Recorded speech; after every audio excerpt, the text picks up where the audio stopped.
What's going on, guys? Esskimo, GetRichRapping.com. We are back again for another episode of the GRR show. If this is your first time here, I need to apologise and let you know that I have a co-host called Esskimo Swag. He's got a bad attitude. You can't tell him shit because he says he's the best rapper dead or alive, and someone who believes that, you can't really tell him shit.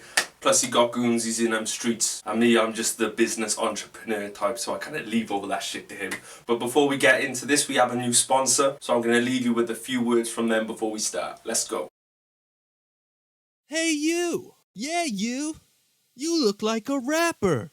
Are you posting on people's timelines and in their inboxes without consent? Are you constantly calling people haters even though they've never spoken to you or know who you are? Are you going hard one minute and then giving up and blaming the whole world even though it's your fault? Are you where you need to be in your rap career? Well, luckily for you, we have just what you need to take your rap career to the next level. It's called Common Sense. Common Sense will make you immediately aware that doing fuckboy shit is not working for you. Common Sense will tell you that if you want people on board, you need to treat people with respect. Common Sense will stop you making an ass out of yourself and killing your small fan base every time you post a fuckboy status. And the best thing about Common Sense, it's completely free.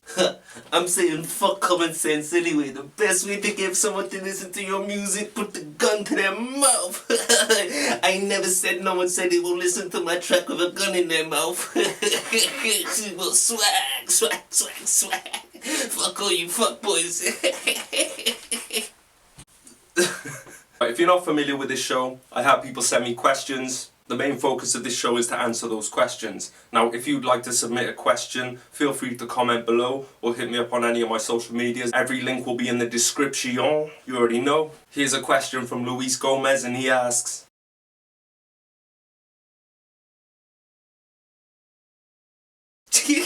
why so many questions? This ain't question time, cuz. This is the GRR show. Don't get it twisted.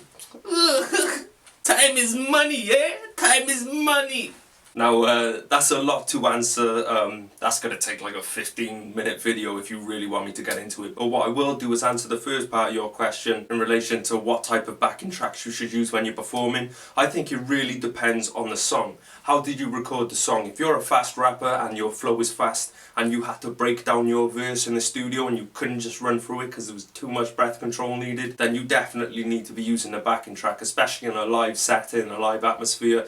Everything's just going to be going on. It's going to be hard to keep that flow, so you're going to pretty much need that. Because nowadays rap has got faster. Back in the day, it was the hip hop, the hibbity, like the slow kind of flow, so it was always live. But nowadays, as it's evolved and flows have got quicker and more dynamic and more intricate, I think it is pretty much needed. However, if it is a song that you are comfortable to perform live and keep the speed and not miss anything, I think it always sounds better if it's actually coming live from the person. Michael Powell asks, what are the pros and cons in the instant gratification? See me, I'm all about that instant gratification, yeah? Like, if she ain't fucking right now, I ain't got time.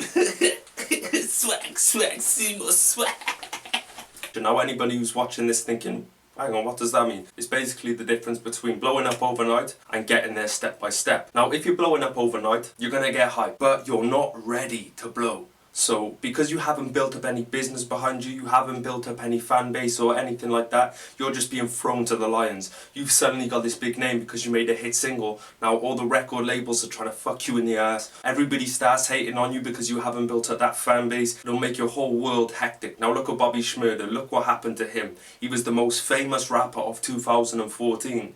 He's in prison. He got fucked over by the record labels and now he's in prison. They took his money, they took his opportunities, they took everything. Now you look at someone like Nipsey Hussle. Now Nipsey Hussle has gone through the whole stages of role. He's got record labels after him all the time, but he doesn't need them. He's an owner. He's invested and built up his own thing and done it over time. If you're looking for that instant gratification, it's going to be bittersweet because yes, you're going to get famous, but that is all you're going to get. You don't get the same perks as someone who's an owner and has income and assets behind. I also want to take a second to let you guys know about my new podcast series. I'm always about giving free content to you guys. There's not a college, there's not a school for you guys on the internet pushing your music to learn from. That's why I'm here and it's why I do what I do. If you check the links in the description, you're going to find my brand new podcast. You're also going to find a link to GetRichRapping.com. That is a resource for all the artists and even producers and promoters out there that need some marketing knowledge, that need some studio knowledge.